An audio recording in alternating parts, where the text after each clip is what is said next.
A year ago this week, I walked into a packed gymnasium with teachers and students to learn that I'd become Frederick County Public School Teacher of the Year Award. It was very humbling and it was an amazing day, but it almost wasn't. Frederick County Public Schools had always had a sponsor that gave that winner an amazing prize, and what I later learned was that it had fallen through. And when I walked through those doors, who saved the day? Who were the first two people I saw holding a life-size check for the winner?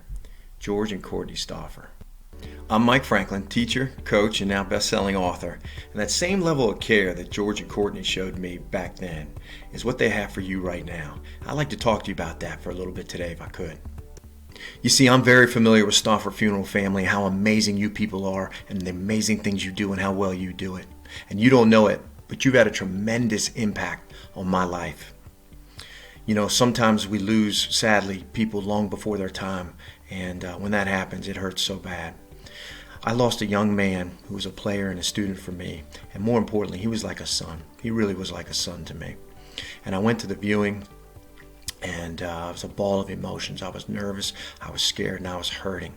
And I'd stayed there a little bit, and I was thinking about leaving, and just then, a Stauffer funeral employee, who was also a friend of mine, put his hand on my shoulder, showed me some empathy, and told me everything was going to be okay. And I stayed. And because of that, the greatest honor I've ever had in my life bestowed on me happened that day. The family had walked over to me and asked me if their son could be buried in a high school baseball uniform. I've won trophies, I've won championships, I've had some teaching awards, but it remains the greatest moment of my life, and I thank you for that. I want to thank you guys for everything you're doing right now during this tough time, and I know there's some tough days. I think the one thing our country is finding out is that we're all one phone call from our knees. George and Courtney, they know you're giving your all right now. They know you're doing it for others. They know you're being selfless, and they know emotionally you're taking damage. You know, and talking with the Stauffers, their number one concern right now is your emotional well-being. When others are at their worst, you guys are at your best. I know leading isn't always easy, but boy, we need leaders right now, and you guys are it. Some days, the leader gets some scars on his face. And each scar's got its own story. Every day leaves a different scar, and I know that. And I thank you guys for the emotional investment you're making in our country every day. A reporter once asked Muhammad Ali, "How many push-ups can you do?" And he responded, "I don't know. I only start counting when it gets really hard." And man, that's you guys right here, right now. You know, now's when it counts. Now's when it's really hard. There's a reason the Stauffers hired you. You're not like anybody else. You're made special. You're made for this. And you're doing an amazing job. Not everybody can do what you do. You know, everybody wants to have a Thanksgiving dinner, but nobody wants to go out back and kill that turkey. It's a hard, hard thing to do. And you guys show up and you lead every day. And you comfort people when they need comfort. And you get them to tomorrow so they can get to brighter days. Thank you. For the days and moments it gets really hard, I want you to hold on. I want you to hold on, and I want you to hold on to something. See this cross here? One day I was at Sam's Club. My mom had cancer, and it was very, very bleak. We just got an announcement that there probably wasn't much time left. And just then, as I'm walking through Sam's Club, a man hands me this little cross. Didn't know me, just gave it to me randomly. It meant the world to me, and to this day it's my most prized possession. I keep it in my pocket at all times. When something tough's going on around me, I squeeze that cross, and it gives me comfort, and it resets me. Maybe there's something you can put in your pocket. Nobody has to know. Something special to you. And when days get real tough, give a little squeeze in your pocket and see if you can get back to normal. The Stauffers know and appreciate how hard you're grinding and working and emotionally invested, but they also are family people, and they're worried about you. And they want to make sure that when you change hats to be a mom and a dad, a coach, a friend, they want to make sure you're okay. A few years ago, we had an amazing young man named Vinny, and Vinny was honestly the MVP of our team. And he never started, and he didn't play very much. His attitude was infectious. He found a way to always bring the most amazing energy to our team, and he made everybody else around him better. And so, sadly, Vinny was killed by a drunk driver. We wanted to replicate what Vinny meant and the energy that he brought to our team. So we built a statue at our field. Every coach and player, when they walk in and out of our stadium, we always fist bump that statue. For us, it's a mental and physical way to change the guard, to change hats, so to speak, and say, you know, the workday is over, and I'm not taking it out with me. After you finish another selfless day where you're investing in others and comforting families when they're at their lowest, maybe you build in some physical trigger. Maybe it's something like taking off your jacket, your tie, or just finding a coworker and giving them a handshake as you're walking out the door. And that can be your mental reset. The little bit of extra you're given every day to make everybody whole again when they're not, it really means the world to our country. Can one person make a difference? You better believe they can.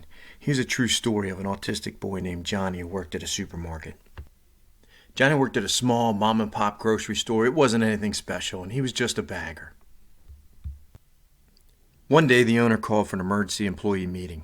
It seemed she got word there was going to be a super grocery store opening up across the street. It had brighter lights, cheaper prices, and way more selection. The owner was concerned and said to the employees, if anybody has an idea, I'd sure like to hear it now. Nobody spoke up. Johnny went home that night and really thought about it.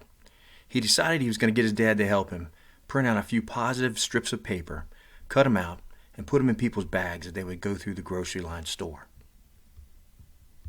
One day, shortly after that, the manager calls the store owner and says, man, we've got a serious problem. There's nobody in any of the lines except one. The owner says, well, we knew this was coming. They had brighter lights and cheaper prices, and I figured they'd put us out of business. I knew we wouldn't have very many customers the day they open. The manager cut her off and said, ma'am, no, that's not the problem at all. We have tons of customers. They're just only in Johnny's line. Johnny showed everybody that it's people that make a difference. It's the caring, it's the human side to life that makes all the difference in the world. And that's what you guys do, each and every day. One person can make a difference. Johnny made all the difference to this owner. But you guys make all the difference to families all over our county. I want you to watch this on empathy. It made me think of you. Sometimes the best way to help someone who has fallen into a hole is not to throw them a rope, but to climb in. Steve Harpin learned this on the road.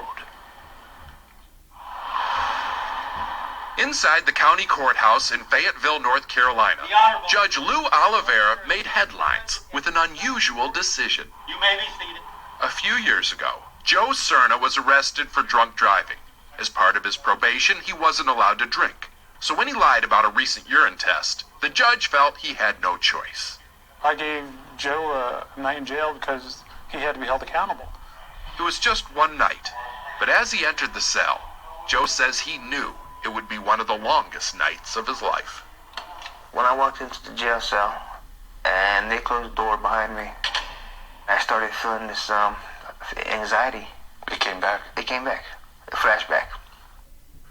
Retired Army Sergeant First Class Joe Cerna did 3 tours in Afghanistan and has 2 Purple Hearts to show for it. The Green Beret survived an IED and a suicide bomber. But he says his scariest moment was the night he was riding in a truck with 3 other soldiers. What happened?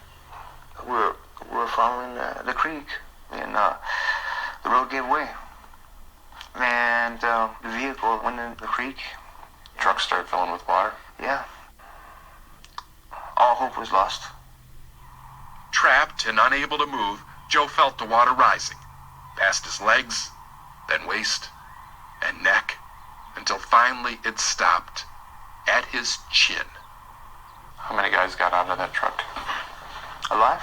Yeah. Just me. I was a sole survivor. Joe says it still haunts him. So I suffer from PTSD.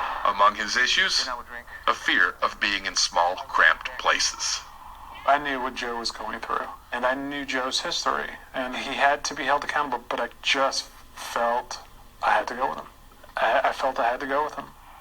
And so, a few minutes after Joe was locked up, Judge Lou Oliveira surprised the man he sent to jail by joining him for the entire night. We ate meatloaf, and we talked about a lot of things. We talked about our families. And the walls got further apart. The walls just got, they didn't exist anymore. He brought me back to North Carolina from being in a truck in Afghanistan. That meant so much to me, sir. This week, Joe promised the judge no more mess-ups. I don't want to let you down, ever. It's not how law and order usually works. Right, sir. But sometimes jail is not what a man needs. Sometimes the best sentence is compassion. I want to show you one other clip that I think might help you for some of the tough days. This is from a Navy SEAL. One of my direct subordinates, one of my guys that worked for me, he would call me up or pull me aside with some major problem, some issue that was going on, and he'd say, "Boss, we got this and that and the other thing." And I'd look at him and I'd say, "Good." And finally one day he was telling me about some issue that he was having, some problem, and he said, "I already know what you're going to say."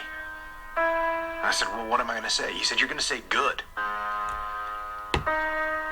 He said, "That's what you always say. When something is wrong and going bad, you always just look at me and say good." And I said, "Well, yeah, when things are going bad, there's going to be some good that's going to come from it. Didn't get the new high-speed gear we wanted? Good. Didn't get promoted? Good. More time to get better. Oh, mission got canceled? Good. We can focus on another one. Didn't get funded. Didn't get the job you wanted. Got injured. Sprained my ankle. Got tapped out? Good. Got beat? Good. We learned. Unexpected problems? Good. We have the opportunity to figure out a solution." That's it. When things are going bad, don't get all bummed out. Don't get startled. Don't get frustrated. If you can say the word good, guess what? It means you're still alive. It means you're still breathing. And if you're still breathing, well then hell, you still got some fight left in you. So get up, dust off, reload, recalibrate, re-engage, and go out on the attack.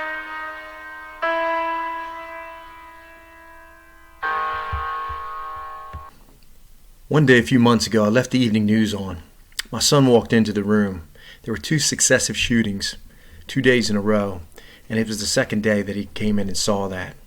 There was a look of fear in his eyes. I'll never forget it, and he was really scared. I tucked him into bed that night, gave him a kiss, and I could tell he was really still upset. He said, "I'm scared, Daddy." I said, "I know, son. It's going to be okay." I went to my room and I hit my knees and I started praying, and I was angry. And I said, "God, I don't understand why you let things like this happen. And God, I don't understand why you aren't doing anything." And just then it hit me like a ton of bricks. He is. He sent you. He sent you. I thank you guys for everything you're doing. I know it's tough. I know it's emotionally draining, but know that your efforts are appreciated. You guys are making a difference. Thank all of you guys. Keep grinding, and we're all behind you. God bless.